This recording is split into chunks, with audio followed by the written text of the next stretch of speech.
Patil and all the dignitaries on the dais, Mr. Mohan, Member of the Parliament of this area, and all the senior citizens of Bangalore, former bureaucrats, senior leaders, young leaders, golfers, and all my friends who have been gathered here with all their family members. I wish you a great evening. This golf club has passed 150 years. On this occasion, I would like to congratulate that you are all a part of this great evening. Kannadalli maatadala, English alli maatadala? Kannada? Okay, fine. ಯಾಕಂದ್ರೆ ಇಂಗ್ಲೀಷಲ್ಲಿ ನಮ್ಮ ಬೊಂಬೈ ಮಾತಾಡ್ತಿದ್ರು, ನನಗೆ ಗೊತ್ತಾಗಲ್ಲ ನಿಮ್ಮ ಕನ್ನಡ ಅಂತ ನಾನು ಹೇಳ್ಕೊಂಡೆ ಅಷ್ಟೇ. ಎನಿವೆ, ನನಗೆ ಬಹಳ ಸಂತೋಷ. ನಾನು ಮುಖ್ಯಮಂತ್ರಿ ಆದಮೇಲೆ this is the first private programme I am been attending this programme. ಮೊನ್ನೆ ಒಂದು ಹೆಲ್ತ್ ಯೂನಿವರ್ಸಿಟಿ ಗ್ರಾಜ್ಯುಯೇಷನ್ಗೆ ಹೋಗಿದ್ದೆ, ರಾಜೀವ್ ಗಾಂಧಿ ಹೆಲ್ತ್ ಯೂನಿವರ್ಸಿಟಿ, ನಾನು ಗವರ್ನರ್. ಅದಾದ್ಮೇಲೆ ಯಾವುದು ಖಾಸಗಿ ಕಾರ್ಯಕ್ರಮ ನಾನು ಒಪ್ಕೊಳ್ತಿಲ್ಲ. ನಾಳೆ ತುಂಗಭದ್ರಗೆ ಹೋಗ್ತಾ ಇದ್ದೀನಿ, ನಮ್ಗೆ ಸರ್ಕಾರಿ ಕಾರ್ಯಕ್ರಮಕ್ಕೆ. ನನ್ನ ಜೊತೆ ಓದ್ತಿದ್ದ ಹುಡುಗರುಗಳೆಲ್ಲ they wanted to meet me, school friends ಎಲ್ಲ. ಸೊ ಮೊನ್ನೆ KSC ಒಂದು ಮೀಟ್ ಮಾಡ್ಕೊಂಡು ಬಂದೆ. ಅದಾದ್ಮೇಲೆ ಇದೇ ಕಾರ್ಯಕ್ರಮ. ನಾನು ಚೀಫ್ ಮಿನಿಸ್ಟರ್ಕ್ಕಿಂತ ಮುಖ್ಯವಾಗಿ ನಾನಿಲ್ಲೊಬ್ಬ ಮೆಂಬರು, ಅದಕ್ಕೆ ಬರೋಣ ಅಂತೇಳಿ ಬಹಳ ಪ್ರೀತಿಯಿಂದ ಇಲ್ಲಿಗೆ ಬಂದೆ. ನನ್ನ ಮಾತು ನಿಮ್ಗೆ ಹಿತ ಇರುವುದಿಲ್ಲ, ಇಟ್ ನಾಟ್ ಬಿ ಸ್ವೀಟ್. ನಿಮ್ ಚಪ್ಪಳೆನೂ ನನ್ಗೆ ಬೇಡ, ಬಟ್ ಇರೋ ಸತ್ಯನ ನಾನು ಹೇಳ್ಬೇಕು. ನಿಮ್ಗೆ ಇಷ್ಟ ಇದೆಯೋ ಇಷ್ಟ ಇಲ್ವೋ ನನಗೆ ಗೊತ್ತಿಲ್ಲ. I be very blunt. ಇದು ಇತಿಹಾಸನ BS ಪಾಟೀಲ್ ಅವರು ಓದಿದ್ರು, ಬೊಮ್ಮಾಯಿರವರು ಮಾತಾಡಿದ್ರು. ಇತಿಹಾಸದ ಬಗ್ಗೆ ಮಹಾರಾಜರ ಕಾಲದಿಂದ ಆಗಿ ಬ್ರಿಟಿಷ್ ಸರ್ಕಾರ ಯಾವ ರೀತಿ ನಡ್ಕೊಂಡು ಬಂತು, ಇದಕ್ಕೆ ದೊಡ್ಡ ಇತಿಹಾಸ ಇದೆ. ಇತಿಹಾಸ ಮರ್ತವನು ಇತಿಹಾಸನ ಸೃಷ್ಟಿ ಮಾಡ್ಲಿಕ್ಕೆ ಸಾಧ್ಯ ಇಲ್ಲ ಅಂತ ಹೇಳಿ ಕೆಲವು ಹಿರಿಯ ನಾಯಕರುಗಳೆಲ್ಲ ಹೇಳಿದ್ದಾರೆ. ನಾನು ತಮ್ಗೆ ಹೇಳೋದಿಷ್ಟೇ, ನನಗೆ ನಾಚಿಕೆ ಆಗ್ತದೆ. ನಾನೊಬ್ಬ ಚೀಫ್ ಮಿನಿಸ್ಟ್ರು, ನಾನು ಮೆಂಬರ್ ಬಂದು ಇಲ್ಲಿ ಬಂದು ಒಂದು STP ಪ್ಲಾಂಟ್ ಇನಾಗ್ರೇಟ್ ಮಾಡ್ತೀನಿ ಅಂತ I feel ashamed of myself. But ಏನಂತ ಅಂದ್ರೆ, ಮೆಂಬರು ಬಂದಿದ್ದೀನಿ, ಖುಷಿಯಿಂದ ಬಂದು ಜ್ಯೋತಿಯನ್ನ ಹಚ್ಚಿದ್ದೀನಿ.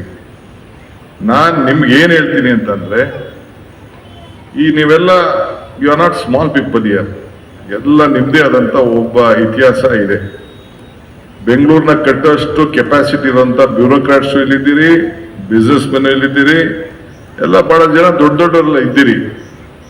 ಈ 150 ವರ್ಷಕ್ಕೋ 100 ವರ್ಷಕ್ಕೋ ಮತ್ತೆ ಇಂಥ ಒಂದು 3-4 ಗಾಲ್ಫ್ ಕ್ಲಬ್ನ ಬೆಂಗಳೂರು ಗಾಲ್ಫ್ ಕ್ಲಬ್ ಕ್ರಿಯೇಟ್ ಮಾಡಬೇಕಾಗಿತ್ತು ಅನ್ನೋದು ನನ್ನ ವೈಯಕ್ತಿಕವಾದಂತ ಅಭಿಪ್ರಾಯ. ಏನ್ ಕಡಿಮೆ ಇತ್ತು ನಿಮ್ಗೆ? What you did not have? Atal Bihari Vajpayee ಬಂದಿದ್ರು, ಬ್ಯಾಂಗ್ಳೂರ್ ಇಂಟರ್ನ್ಯಾಷನಲ್ ಏರ್ಪೋರ್ಟ್ಗೆ ಬಂದಿದ್ರು, ಲೇಯಿಂಗ್ ಫೌಂಡೇಶನ್. SM ಕೃಷ್ಣ ಮುಖ್ಯಮಂತ್ರಿ, ನಾನು ಅರ್ಬನ್ ಮಿನಿಸ್ಟರ್ ಇದ್ದೆ. ಇವರು ನಮ್ಮ ನಾರಾಯಣಮೂರ್ತಿ ಅವ್ರನ್ನ ಚೇರ್ಮನ್ ಮಾಡಿದ್ದು. 6 ಲಕ್ಷ ರೂಪಾಯಿಗೆ ನಾನೇ ಆ ಜಮೀನೆಲ್ಲ ಅಕ್ವಿಷನ್ ಮಾಡಿಸಿದ್ದು. 4200 ಎಕರೆ, 6 ಲಕ್ಷ ರೂಪಾಯಿ ಎಕರೆ, 4400 ಏಕರ್ಸ್ ದೇವನಹಳ್ಳಿಲಿ. ನಾನು ಡಿಸ್ಟ್ರಿಕ್ಟ್ ಮಿನಿಸ್ಟರ್ ಇದ್ದೆ ಆಗ ಮಾಡಿದೆ. ಆಗ ಅವರು ಮಾತು ಹೇಳಿದ್ರು, ಒಂದು 4-5 ಜನ ವರ್ಲ್ಡ್ ಲೀಡರ್ಸ್ ಎಲ್ಲ, China prime minister, Japan prime minister, Poland prime minister, ಆಮೇಲೆ ಬ್ರಿಟಿಷ್ ಪ್ರೈಮ್ ಮಿನಿಸ್ಟ್ರು, 4 ಜನ 3 ತಿಂಗಳಲ್ಲೇ ಬಂದರು ಬೆಂಗಳೂರಿಗೆ.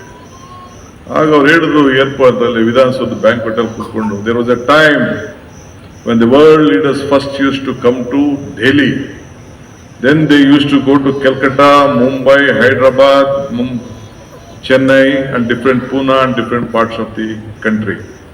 Now the situation has changed. Those world leaders are first coming to Bangalore, then they are going to Delhi ಅಂತ ಹೇಳಿ ಅಟಲ್ ಬಿಹಾರಿ ವಾಜಪೇಯಿ ಅವರು ಹೇಳಿದ ಮಾತು ಇನ್ನು ನನ್ನ ಕಿವಿಲಿದೆ. 3-4 ಸತಿ ನಾನು ಇದನ್ನ ಅಸೆಂಬ್ಲಿಲೂ ಕೂಡ ನಾನು ಅನಂತಕುಮಾರ್ ಅವರು ಸತ್ತಾಗ ಭಾಷಣ ಮಾಡಿದೆ, ಅಸೆಂಬ್ಲಿಲೂ ಕೂಡ ಅದನ್ನು ನೆನೆಸ್ಕೊಂಡು ನಾನು ಭಾಷಣ ಮಾಡಿದೆ. ಯಾಕೆಂದ್ರೆ ನೀವು 150 ವರ್ಷದ ಮಾಡ್ಬೇಕಾದ್ರೆ ಈಗ ನೀವು ಚಿಂತನೆ ಈಗೂ ಟೈಮ್ ಇಲ್ಲ, ಈಗೂ ಟೈಮ್ ಇದೆ. ನಿಮ್ಮ ಕೆಪಾಸಿಟಿಗಳೆಲ್ಲ ನನಗೆಲ್ಲ ಗೊತ್ತಿದೆ, ಎಲ್ಲರೂ ಇರೋ ಕೆಪಾಸಿಟಿಗಳೆಲ್ಲ ನನಗೆ ಗೊತ್ತಿದೆ. ಈಗ ಕೂಡ ನೆಕ್ಸ್ಟ್ ಇನ್ನೊಂದು 2 ವರ್ಷದಲ್ಲಿ 3 ವರ್ಷದಲ್ಲಿ ಬೊಮ್ಮೆ ಆದಕ್ಕೆ ಅವರು ನಿಮ್ಗೆ ರಿನ್ಯೂ ಮಾಡಿದ್ದಾರೆ. ನಾನು ಅದನ್ನು ರಿನ್ಯೂ ಮಾಡ್ತಿರ್ಲಿಲ್ಲ, ನಾನು ಕಂಡೀಷನ್ ಆಗ್ತಿದ್ದೆ.